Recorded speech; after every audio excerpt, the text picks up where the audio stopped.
Hey everyone, it is Crystal with Pineapple Papers, and it is day 14 of Christy's Beautiful Life, 30 days of sketches.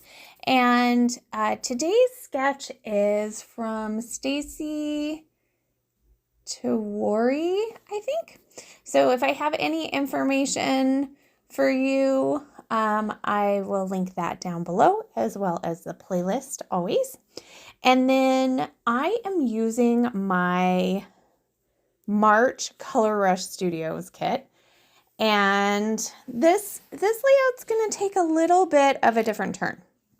So instead of having strips on the top and the bottom, I decided I just wanted to map my layout. So I had already pre-cut this yellow paper for a frame, and I had a full piece of the butterfly paper, and I was like, okay, that's going to be my center paper. And then I cut this blue gingham paper. I think they're into 3.5-inch strips, and I'm going to turn them into the large tags.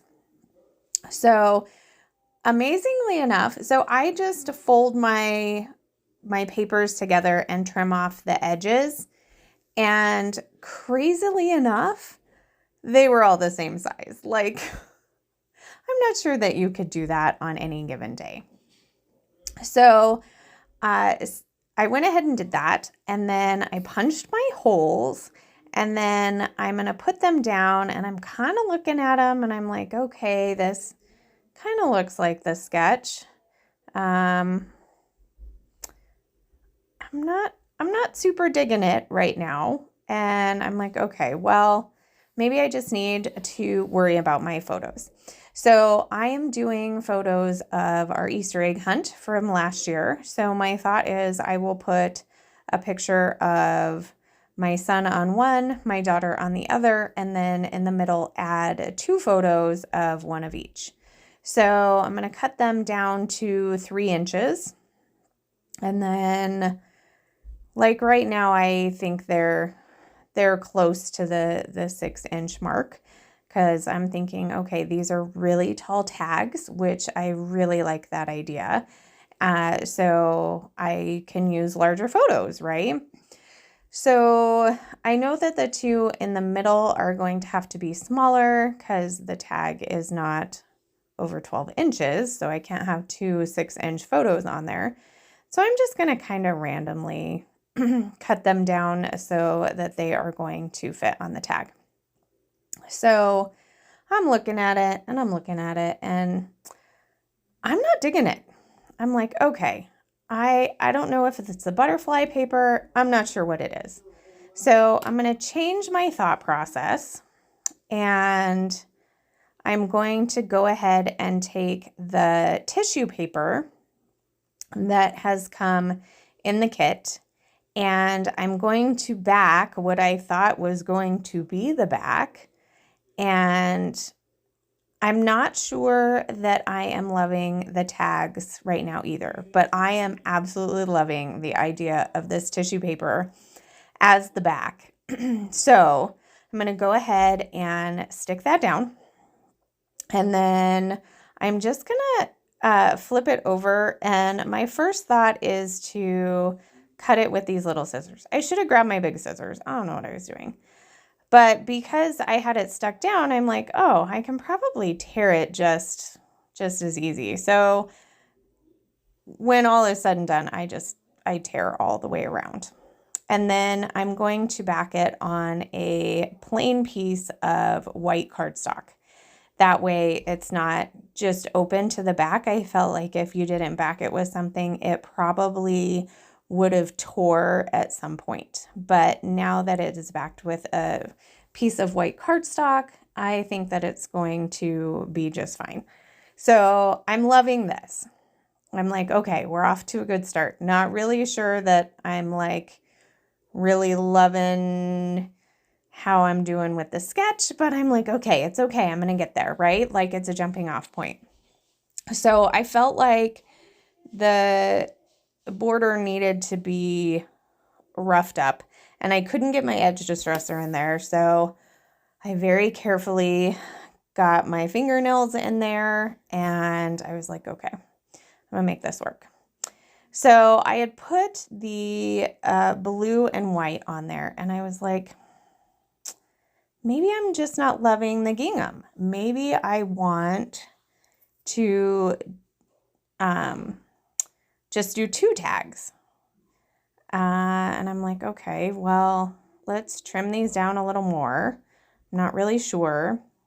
And then I'm thinking, okay, I do really like the idea of the butterfly paper. So I went off screen and I did play a little bit, and I made 3 new tags, 2 with the butterfly paper and 1 with the gingham paper. And I cut my pictures way down, and I'm liking how this looks better. So I actually tucked the tags into the bottom of the paper and went ahead and layered up my photos. So I'm like, okay, I like this. I like where this is going. I still think you can see the sketch, but it's definitely working for me. So I'm going to try and think about some embellishing. So I decided to put floral clusters on each side, and then I had to use these super cute corduroy carrots, like I just had to. And of course I had to get my last bunny on there. So I made this after another layout. So it may not be the last one for you, but getting close to the last layout that I am making. So I had to get the bunny on here. So I get the bunny and the carrots, and I am loving it. I got a couple of the florals. I have a chipboard piece that says, "Let your dreams blossom." And I'm like, okay, I gotta put something in these tags, right? So I grabbed the frazzle that is in the black and white sketchy lines, and I am going to just put it through the hole. Now, I didn't make hole reinforcers. Sometimes I do that. I have been definitely doing it a lot more lately. I do love them. But this time I'm not. And I decided to do all the same. I did think about doing the blue gingham, but it's just a little bit different than the paper. Thinking about it now, I probably should have done it in the 2 that had butterflies, but I didn't. And then I'm just going to add a dot of glue to kind of hold those in there. I'm not going to tie them or anything. And then I'm going to go through the rest of my ephemera. I am going to pull out a chipboard butterfly, and then I find one of those ladybugs. I'm definitely going to get that on there. A couple of die cut butterflies. So I'm going to get one that's going to go up there by the title, and then one fussy cut one that's going to go up there by the title as well. And so right now my title says flowers, which you're like, this is an Easter egg hunt. What does that have to do with flowers? Well, I really wanted to use that title, and I didn't know what I was going to do with it. So off screen, I went ahead and I did the title, and it says eggs, no flowers. So I got to use the flowers, even though this has nothing to do with flowers other than there are beautiful flowers on the page. So that is going to do it for this layout. Make sure you give Stacey some love for this amazing sketch. Also check out the playlist and head over to Color Rush Studios and get your hands on this kit. So remember to wear your crown, and I'll see you.